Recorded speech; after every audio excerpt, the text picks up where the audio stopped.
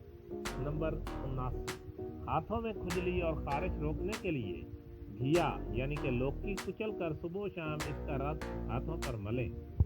Number 80 دل کی گھبراہٹ دور کرنے اور ہائی بلڈ پریشر روکنے کے لیے 1 پیالی خالص شہد، پھلوں کے سرکہ 1 پیالی اور دیسی لہسن 8 دانے تینوں کو گرائنڈ کر کے اس میں اچھی طرح پیس کر ملا کر فریج میں رکھ دیں۔ 1 ہفتے بعد صبح و شام 1 چمچ استعمال کریں۔ نمبر 81 سر کی خشکی دور کرنے کے لیے چقندر کے پتے ابال کر روزانہ سر دھوئیں۔ نمبر 82 موسم گرما میں پیشاب کی جلن اور رکاوٹ دور کرنے کے لیے گرما استعمال کریں۔ نمبر 83 جلنے کی صورت میں متاثرہ جگہ پر فوراً کاسٹر آئل لگائیں۔ نمبر 84 خارش دور کرنے کے لیے ناریل کے تیل میں کافور ملا کر خارش زدہ جگہ پر لگائیں۔ نمبر 85 شہد کی مکھی یا بھیڑ کے کاٹنے کی صورت میں نمک سرکہ میں ملا کر متاثرہ جگہ پر لگا کر ڈنگ نکال دیں، درد اور سوجن کم ہو جائے گی۔ نمبر 86 آدھے سر کے درد کو روکنے کے لیے لیموں کے چھلکے پیس کر اس میں زیتون کا تیل ملا کر سر پہ لیپ کریں۔ نمبر 87 نیند نہ آتی ہو تو سونے سے پہلے پاؤں کے تلووں پر خالص سرسوں کے تیل کی مالش کریں اور 2 چمچ شہد استعمال کریں۔ نمبر 88 سخت ہاتھوں کو نرم و ملائم کرنے کے لیے رات کو سونے سے پہلے لیموں کا عرق اور گلیسرین ملا کر ہاتھوں پر ملیں۔ نمبر 99 منہ کی بدبو دور کرنے کے لیے دن میں 2-3 بار سونف چبائیے اور اس کا عرق پیجیے۔ نمبر 90 آواز بیٹھ جائے تو 1 گلاس پانی میں 2 چمچ سونف ڈال کر اس کو پکائیں، چینی اور دار چینی بھی ڈال دیں۔ اس قہوہ کو دن میں 2-3 بار استعمال کریں۔ نمبر 91 جسم میں کسی جگہ کانٹا چبھ جائے تو تھوڑا سا گڑ لے کر اس میں پیاز کاٹ کر ملائیں اور متاثرہ جگہ پر باندھ دیں، کانٹا خود بخود نکل آئے گا۔ نمبر 92 پاؤں کے چھالے دور کرنے کے لیے رات کو سوتے وقت آبلے پر انڈے کی سفیدی لگائیں۔ نمبر 93 لو لگنے کی صورت میں پیاز کا رس، لیموں اور تھوڑا سا نمک ڈال کر پئیں۔ نمبر 94 چھوٹے بچوں میں کھانسی ختم کرنے کے لیے تھوڑی سی کالی مرچ الائچی میں پیس کر شہد کے آدھے چمچ میں ملا کر صبح و شام استعمال کریں۔ نمبر 95 چہرے کی جھریاں دور کرنے کے لیے 100 گرام ارکے گلاب، 15 گرام روغن بادام، 15 گرام پھٹکڑی لے کر 4 انڈوں کو سفیدی میں ملا کر ہلکی آنچ پر پکائیں اور سوتے وقت اس سے چہرہ کی مالش کریں۔ نمبر 96 چہرے کے کیل محاسے دور کرنے کے لیے انڈے کی سفیدی پھینٹ کر چہرہ پر 15-20 منٹ کے لیے لگائیں، بعد میں صابن سے منہ دھو کر صاف کریں۔ نمبر 97 زکام سے بچنے کے لیے قہوہ میں ادرک اور دار چینی ملا کر استعمال کریں۔ نمبر 98 دانتوں کے کیڑے ختم کرنے کے لیے چنبیلی کے پتے پانی میں ابال لیں، اس میں تھوڑا سا نمک ملا کر غرارے کریں۔ نمبر 99 صبح چاق و چبند اور تر و تازہ رہنے کے لیے 1 پیالی گرم دودھ میں 1 چمچ شہد ڈال کر سونے سے پہلے روزانہ استعمال کریں۔ نمبر 100 بار بار پیشاب آنے سے روکنے کے لیے سونے سے پہلے اخروٹ کھائیں۔ چھوٹے بچوں کا سوتے میں پیشاب نکل جاتا ہو تو انہیں سونے سے پہلے تل کے لڈو یا باجرے کے کھچڑی کھلائیں۔ دوستو موسمی پھل اور سبزیاں موسمی بیماریوں کا علاج ہوتا ہے، ان کا استعمال زیادہ سے زیادہ کریں۔ رات کو بھوک رکھ کر کھانا بھی بیماریوں سے بچنے کا ذریعہ ہے۔ رات گئے شادی بیاہ وغیرہ کے کھانے بھی بیماری بڑھانے کا سبب بنتے ہیں، اس لیے بے ہنگم کھانے سے پرہیز کریں۔ دوستو دارالحکمت اردو یوٹیوب چینل آپ کی جسمانی اور ذہنی صحت کے بارے میں بہترین معلومات فراہم کرتا ہے۔